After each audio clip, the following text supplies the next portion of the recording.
Урматтуу кыргыз элим, урматтуу мусулман муртугандарым, ушул видеону подписчик этип бөлүшүп коюңуздар.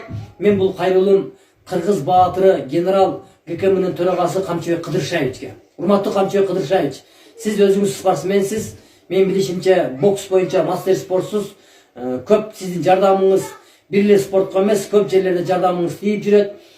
Залдарды куруп атасыз, спорт залдарды куруп атасыз. Мен эмне үчүн сизге кайрылып аткан себеби, ушул 10 декабрда Жалал Абад шаарында чемпионат Азия өткөрүлөт. Бул кандай чемпионат Азия болуп атат? Бул биз эмес, Кыргызстан эмес, казак биздин бауырларыбыз өткөрүп атат. Ошого мен сизден суранарым, ушул 10 декабрда боло турган чемпионатка келип, биздин чоң коногубуз болуп кетүүңүздү суранабыз. Ошону менен бирге ушул чемпионатка ушу биздин алыстан келе жаткан Казакстандан, Россиядан, Өзбекстандан келе жаткан биздин бир туугандарыбызга демөөрүлүк берип, демөөрүлүк кылып, ошону менен колдоп, өзүңүздү колдооңузду суранам. Камчыбек Кыдыршаевич, албетте сиз чыныгы эл баатырысыз.